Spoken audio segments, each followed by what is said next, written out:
What would you do if the shadows in your home started whispering your name?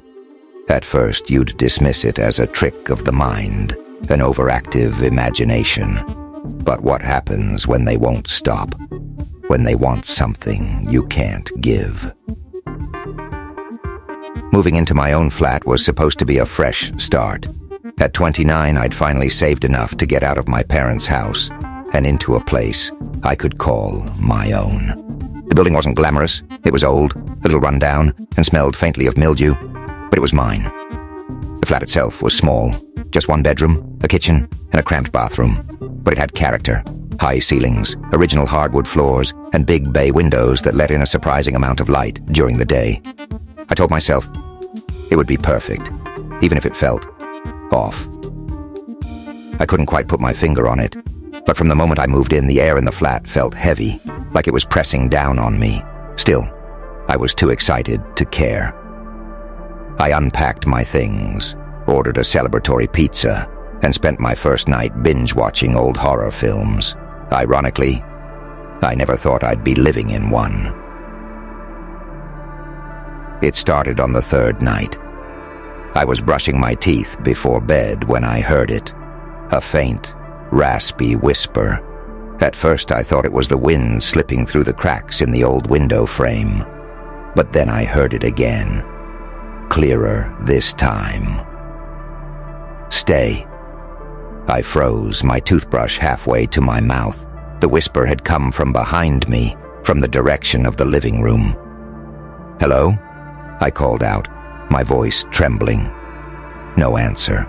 I crept into the living room, my heart pounding. The space was empty, illuminated only by the pale glow of a street lamp outside. Everything was exactly as I'd left it. "It's nothing," I told myself, laughing nervously. "Just my imagination." But deep down, I knew better. Over the next few days, the whispers grew louder, more persistent. Stay with me." They came at odd times, while I was cooking dinner, folding laundry, or lying in bed. They always seemed to come from just out of sight, as if someone was standing behind me, waiting for me to turn around. And then the shadows started moving. At first, I thought it was a trick of the light. The flat was full of dark corners, and the old wiring made the lights flicker occasionally. But these shadows didn't behave like normal ones. They stretched and shifted, curling up the walls and spilling across the floor. Sometimes they would linger in the corner of my eye, disappearing the moment I turned my head. Other times they seemed to pulse, as if they were alive. I tried to ignore them, to convince myself it was all in my head. But that became impossible the night I woke up, to find one standing at the foot of my bed. It was tall and thin, its form shifting like smoke. It had no face, but I could feel its gaze, cold and unrelenting. "Stay," it whispered, its voice echoing in my mind. I screamed, scrambling out of bed and turning on every light in the flat. The shadow vanished, but the feeling of being watched didn't. The next morning, I went to the building manager, a grizzled man named Howard, and demanded to know if anything strange had happened in my flat before I moved in. Howard hesitated, then sighed. "You're in 4C, right?" I nodded. He rubbed the back of his neck, avoiding my eyes. "Look, I'm not supposed to talk about this, but there've been incidents. People hear things, see things.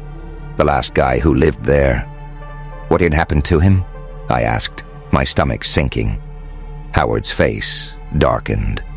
He jumped right off the roof, left a note saying, "I couldn't escape." The words sent a chill down my spine. "Why didn't you tell me this before I moved in?" I demanded. Howard shrugged helplessly. "You wouldn't have believed me." That night, the shadows came back with a vengeance. They moved in unison, swirling together to form a single, towering figure in the center of the living room. Its body was a writhing mass of darkness, its presence suffocating. "Why won't you stay?" It hissed, its voice filled with anger. "I don't belong here," I shouted, my voice trembling. "Leave me alone."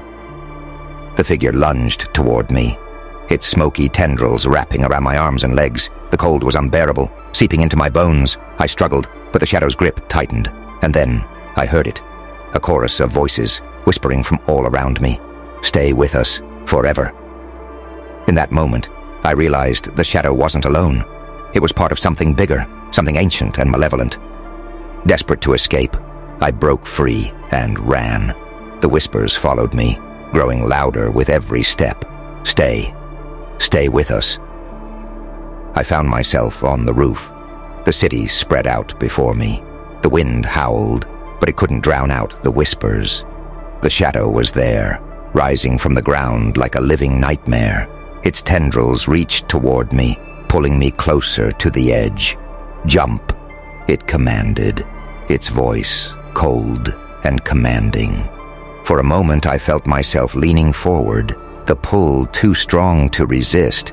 But then I thought of the previous tenant, of the note he'd left behind. "No!" I screamed, digging my heels into the ground. The shadow recoiled, its form flickering. "What did you say?"